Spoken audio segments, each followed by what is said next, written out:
The goblin market, Christina Rossetti. একদিন সন্ধ্যাবেলায় দুই বোন লিস এবং লরা তারা জল আনতে গেল পাশের একটা ঝর্ণা থেকে।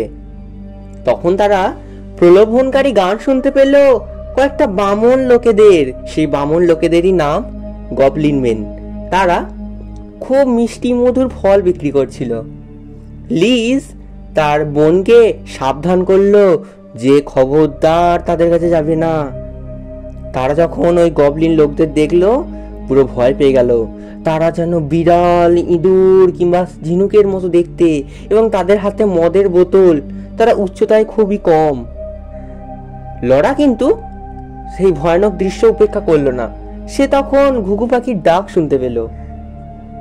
ওই বামন লোকেরা তাদেরকে দেখে আরো জোরে জোরে আর্তনাদ করতে লাগলো। যদিও লরার কাছে টাকা ছিল না, ওই বামন লোকেরা তখন কি করলো না, তার চুলের এক গোছা চাইলো। তার কাছে যেহেতু টাকা নাই, তার বদলে কিছু দিতে হবে, তাই ওই চুলের গোছাটা দিয়ে সে একটা ফল নিল।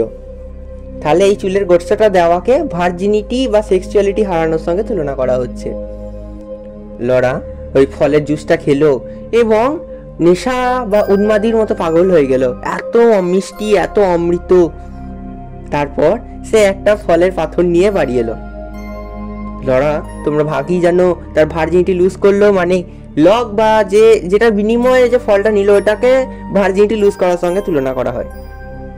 লিজের সঙ্গে যখন তার বোন লরা দেখা করলো রাস্তায় এবং বাড়ি ফিরল, তার বোন তাকে বকা দিল এবং মনে করিয়ে দিল তাদের বন্ধু জিনির গল্প। সেও ওই বামন লোকেদের কাছ থেকে ফল নিয়ে খেয়ে পরে মৃত্যুবরণ করেছিল। লরা আশ্বস্ত করে তার বোনকে, লিজকে, যে সব ঠিক আছে এবং তারা ঠিক করে পরের দিন গিয়ে আরো অনেক ফল নিয়ে আসবে, যাতে তোমরা তো জানো মদ খেলে যেরকম আরো মদের দরকার হয় সেরকম এর ফল খেলে আরো ফলের দরকার, ওই জন্য বলে পরের দিনকে নিয়ে আসবো। পরের দিন তারা দুই বোন কাজের সেরে যখন সকালবেলায় লরার আবার খেতে ইচ্ছা করলো, সে তখন আর কোনো গবলিন লোকেদের দেখতে পেল না। সে তখন ওই ফলের বীজটাকে মাটিতে পুঁততে গেল। পুঁততে পুঁততে সে অজ্ঞান হয়ে গেল, মরার মতো করতে লাগলো।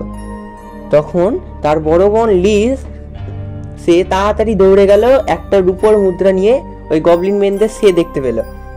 গবলিন মেনরা তো কোনো ফল দিতে চাইলো না, উল্টে তাদের দলে জয়েন করার জন্য বলল।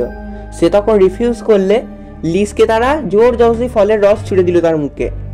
সে খেলো না, মুখটাকে চিপে ধরে রাখলো এবং বাড়ি এসে তার বোনকে বলল তার মুখটা চাটতে। লরা তখন তার বোনের মুখ থেকে ওই ফলের রসটা খেলো, কিন্তু ফলের রসটা এবার একটা বিষের মতো কাজ করলো এবং মৃত্যু মুখে পতিত হলো তার বোন লরা। লিজ তখন তার বোনকে তার কোলে নিয়ে শুয়ে রাখলো সারা রাত। পরের দিন সকালবেলা দেখলো লরা ঠিক হয়ে গেছে এবং তার রূপ, সৌন্দর্য সব আবার ফিরে পেয়ে গেছে। এরপর অনেক বছর পেরিয়ে গেল। তারা দুই বোনই বিবাহিত হলো।